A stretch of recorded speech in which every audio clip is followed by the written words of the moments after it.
Most seniors don't know these 12 revolvers are worth a fortune. If you inherited a revolver or bought one decades ago, pay close attention, because it can easily upgrade your retirement plan. One of the revolvers was even sold a few days ago at an auction for $7,800.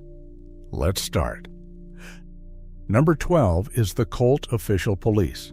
Most people see this revolver and think, common gun, low value, move on. That's the wrong call.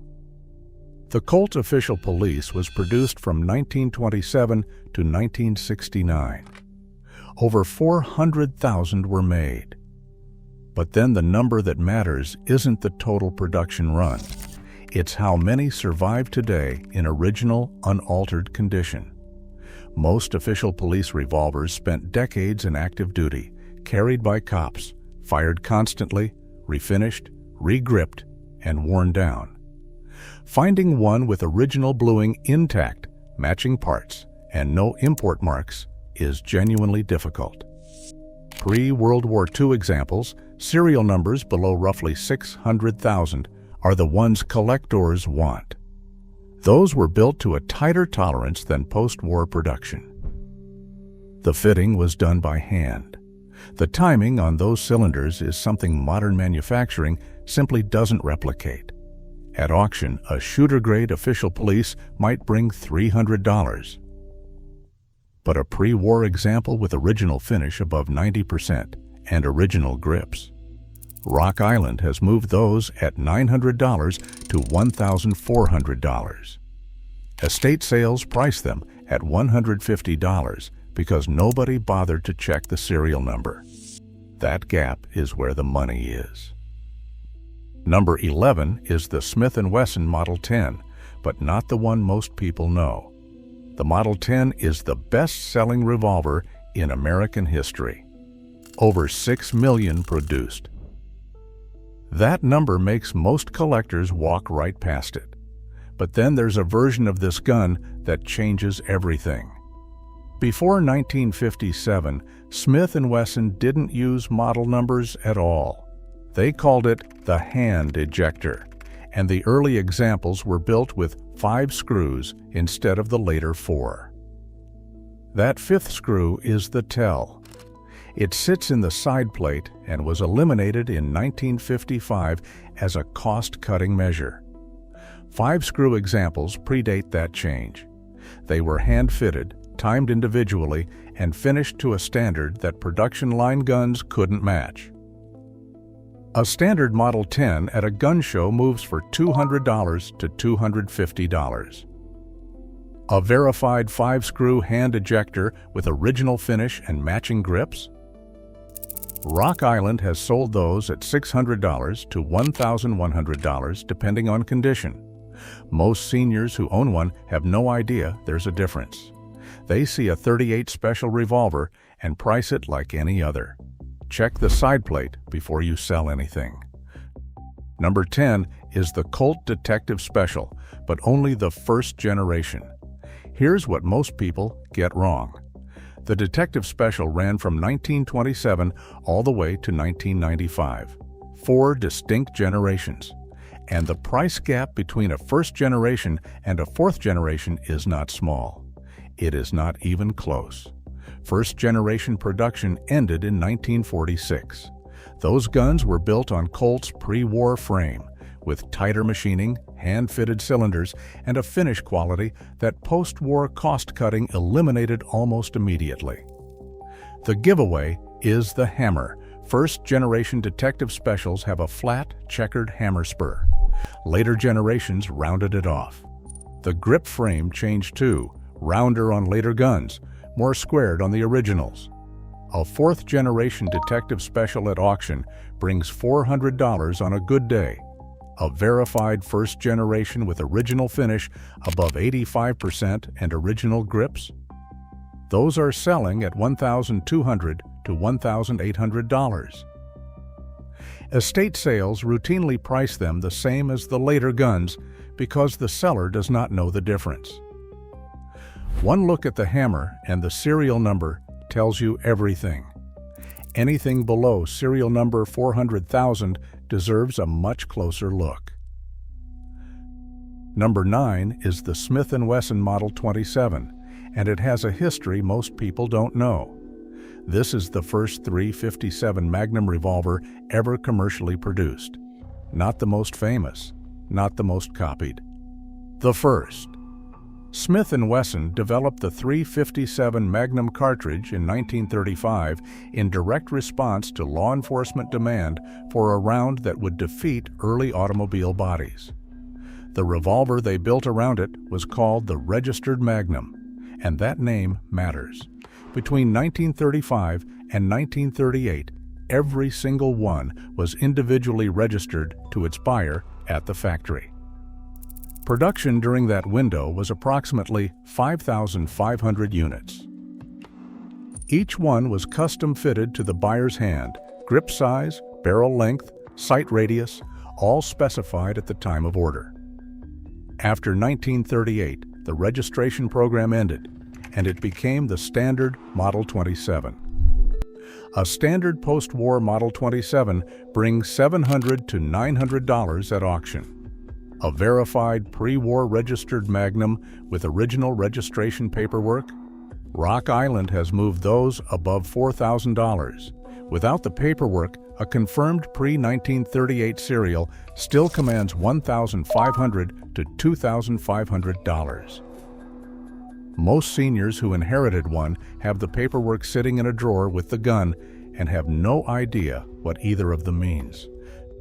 Number 8 is the Colt Single Action Army, but only the first generation. The SAA has been in continuous or near-continuous production since 1873. That long production history is exactly what creates the confusion. Not all single-action armies are equal. First-generation production ran from 1873 to 1940. Serial numbers 1 through 357,859.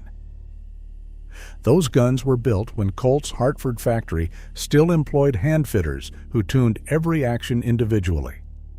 The lockwork timing on a first-generation SAA is something the second- and third-generation guns simply do not replicate. But then there is something even more important than the generation. The serial number determines the legal classification. Any SAA with a serial number corresponding to manufacture before January 1, 1899 is federally defined as an antique firearm. No FL is required to buy or sell. No background check, no transfer paperwork of any kind. That legal status adds a significant premium on top of the collectible value. A second-generation SAA, in good condition, brings between $1,200 and $1,800. A verified first generation in the same condition starts at $2,500. A confirmed pre-1899 antique with documented provenance? Those routinely clear between $4,000 and $7,000 at major auction houses. Check the serial number before anything else.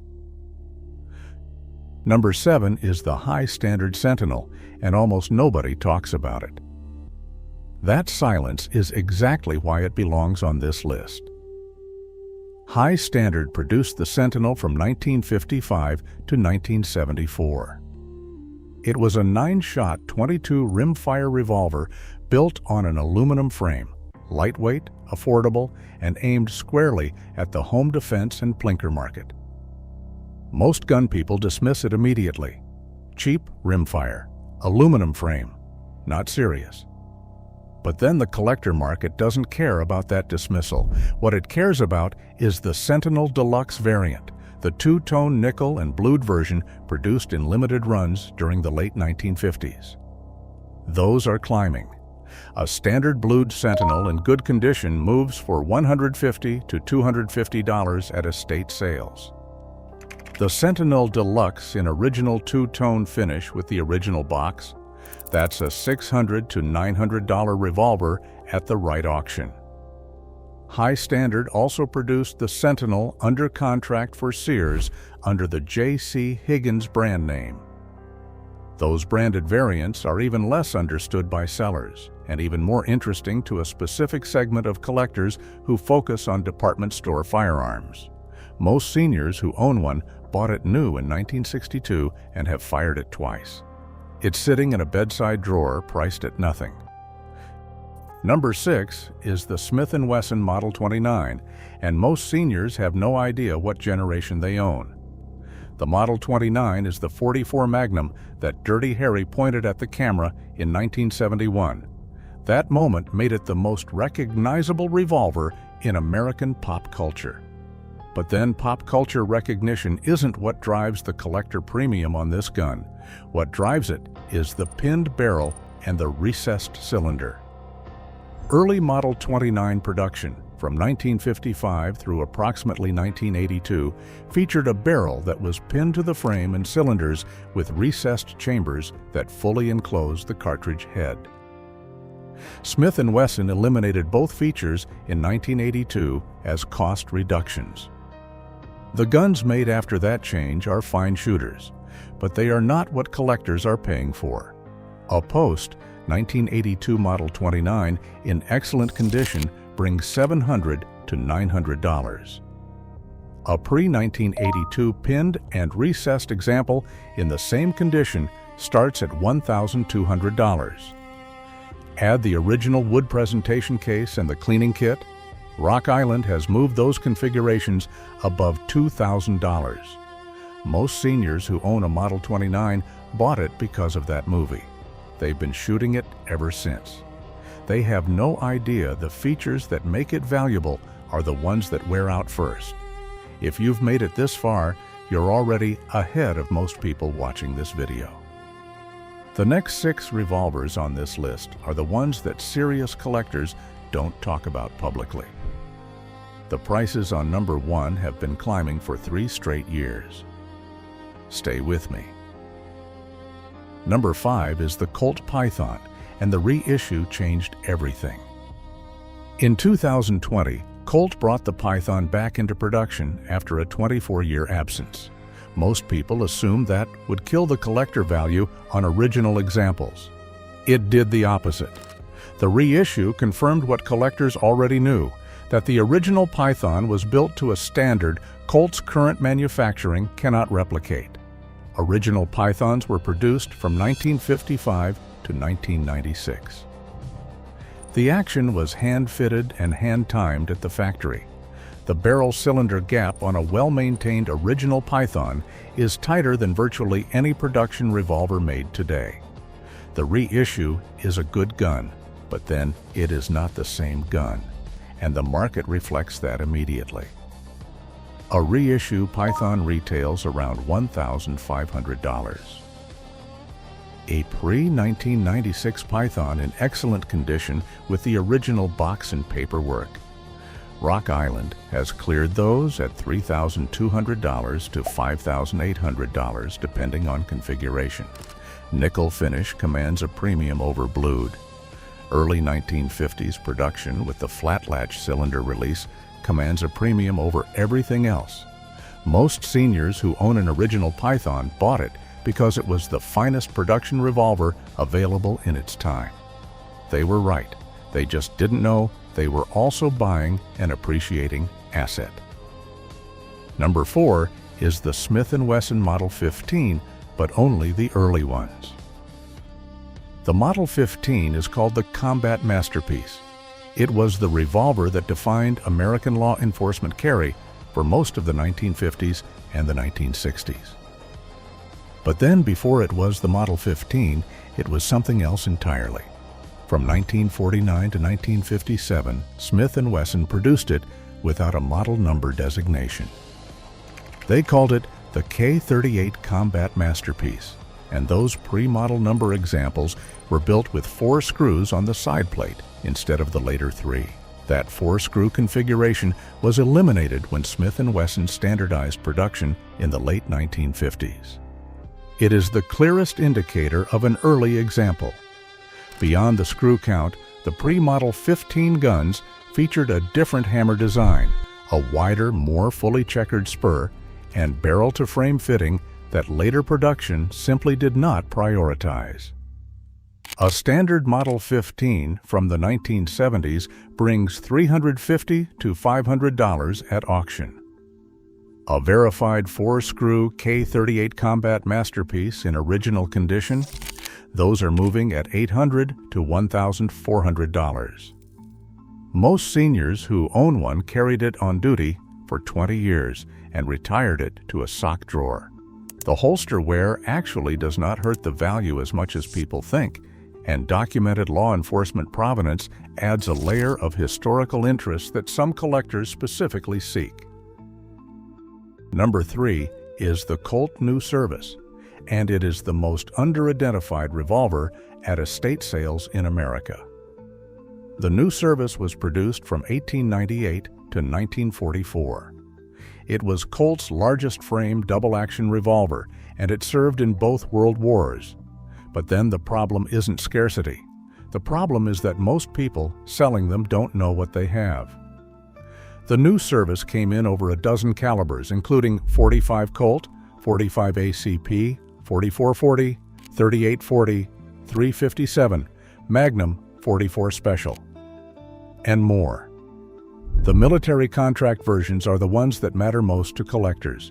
World War I contract revolvers were chambered in .45 ACP, using half-moon clips, a configuration developed specifically because the military needed a revolver that could use the same ammunition as the 1911.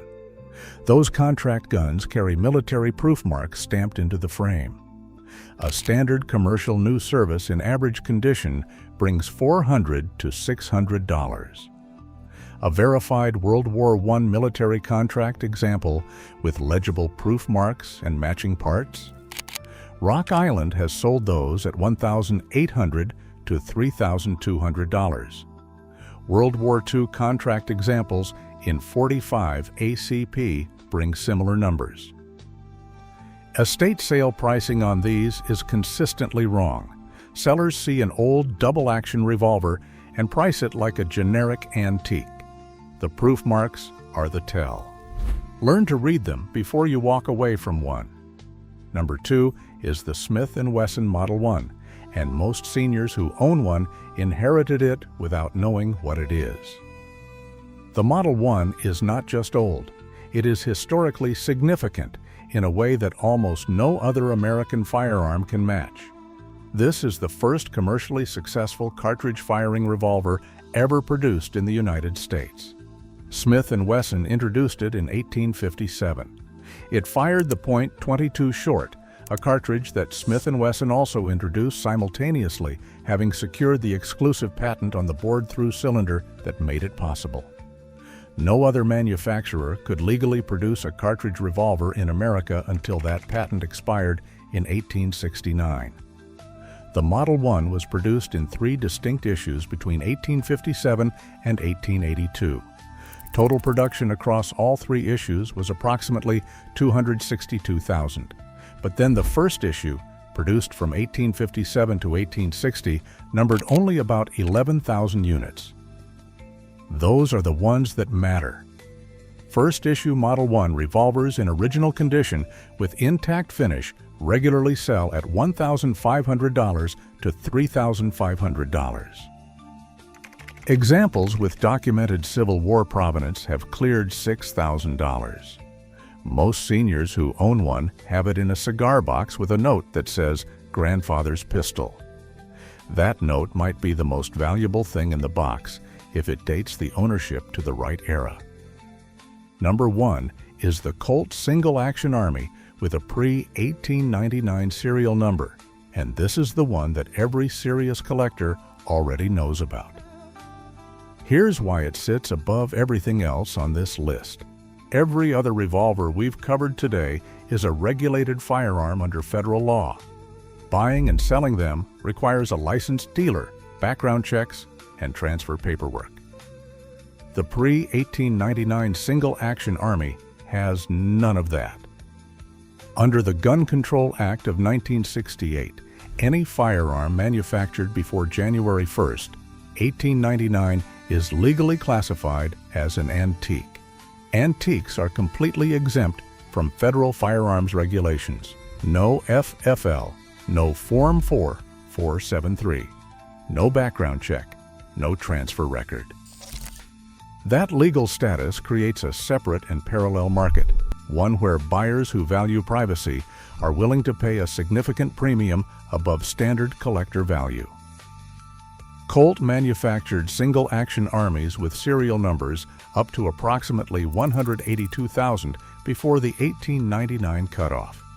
But then not all of those are equal. Cavalry model single-action armies, the 7.5-inch barrel configuration issued to the United States Army, with verified military inspection cartouches, command the highest prices. A standard pre-1899 single-action army in shooter condition brings $3,000 to $5,000. A cavalry model with intact inspector cartouche and documented military history. Rock Island has moved those above $18,000. Most seniors who own one have no idea it is an antique under federal law. They store it like any other gun. They price it like any other gun. And they sell it, when they sell it at all, for a fraction of what the right buyer would pay without hesitation. The serial number range to know is 1 through 182,000. If you have a single-action army and the serial falls in that range, do not sell it without talking to a specialist first.